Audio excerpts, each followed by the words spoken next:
Grayson, are you excited about the train ride? Yeah. Yeah.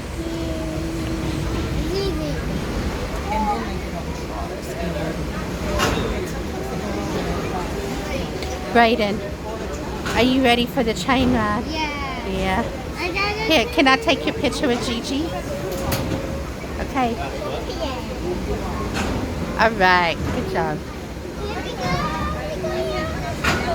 Look, there's that train. Where is it going? No, it's going that way. Bella.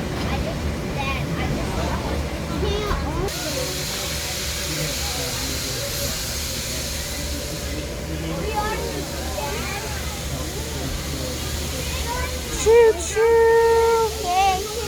Chugga chugga chugga chugga choo choo. Oh, are you ready, Grayson? Here we go.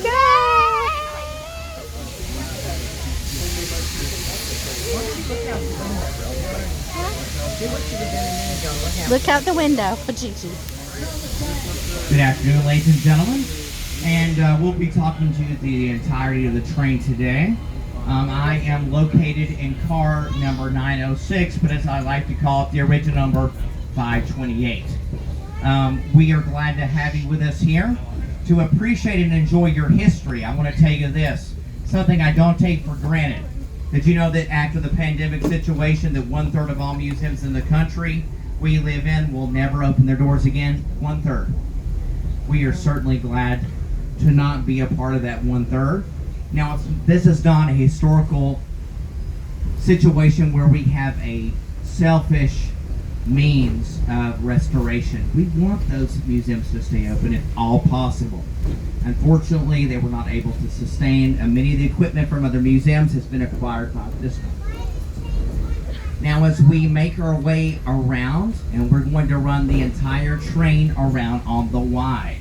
The spelling I'll tell you today is W-Y-E, one of two historical railroad mechanisms. In the case of the Y, allows us to turn the train. Now remember, when I say train, I'm talking about the locomotive and everything coupled to the locomotive, quite literally. So we are a passenger train, which means we have 3 passenger cars coupled up to our locomotive. So what we're going to do is we have just left Grand Junction Station. We have pulled ahead forward on the base leg.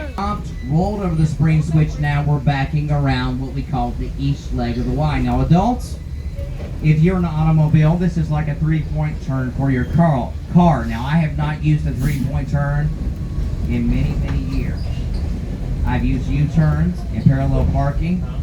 But basically what we're doing now is we're backing the entire train, the locomotive and all of the passenger cars, around the corner on the east leg. Now on the very back of our train, the last coach, we have our conductor. Now understand this, we have the advantage of radios today. So we can radio back and forth to the engineer up in the steam locomotive, and the conductor, Mr. Gordon, is on the very back of the train, the vestibule, and he is protecting the shove. That means anything that obstructs the track, persons, cars, rabbits, anything like leprechauns, anything that gets across the track, he knows about, and he can radio that confirmation and communication to the engineer via radio. Now think about during the days of the steam locomotives, which we're using today, they did not have radios. That technology did not come to fruition until many, many years later. So they had a complicated system of hand signals during the day, and at night they would exclusively use those lanterns, those in-cage lanterns, which I have several of. Now the great thing later this past year was at Christmas we did the lights train.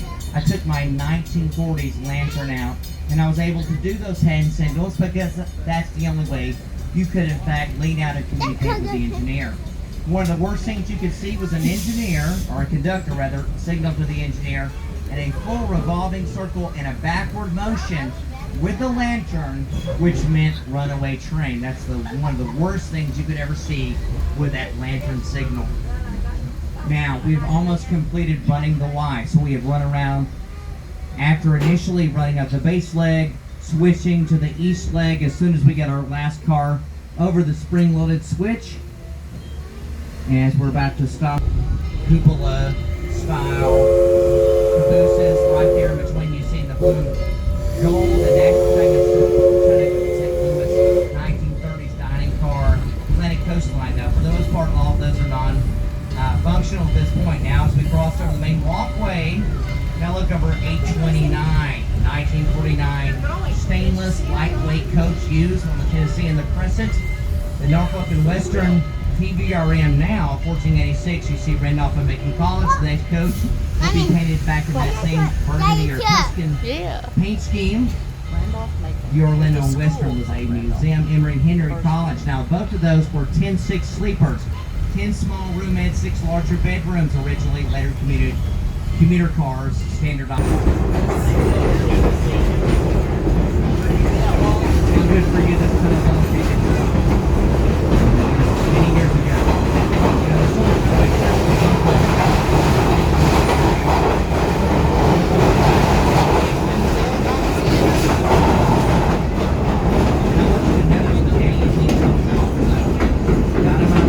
much it's done here.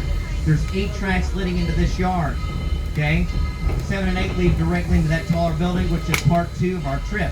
We're going to use a 1916 turntable to spin around our 1911 steam locomotive. We're going to be passing out applications at the end of this trip to put you to work. Now, that might be a joke, maybe, or maybe not. But this is not something that's known by the general public how to restore this equipment. So I know some of your visitors and some of your locals, but regardless, we will put you to work somewhere, I promise you. This is not something the general public knows how to do. And we have learned from people from generation to generation. Listen for the call when it's time to exit. We do have our depot open for snacks and drinks, but almost immediately in the initial part of our tour, if you want to step off the train very carefully, take a left, go all the way down to the end of the property where the roped off area is located.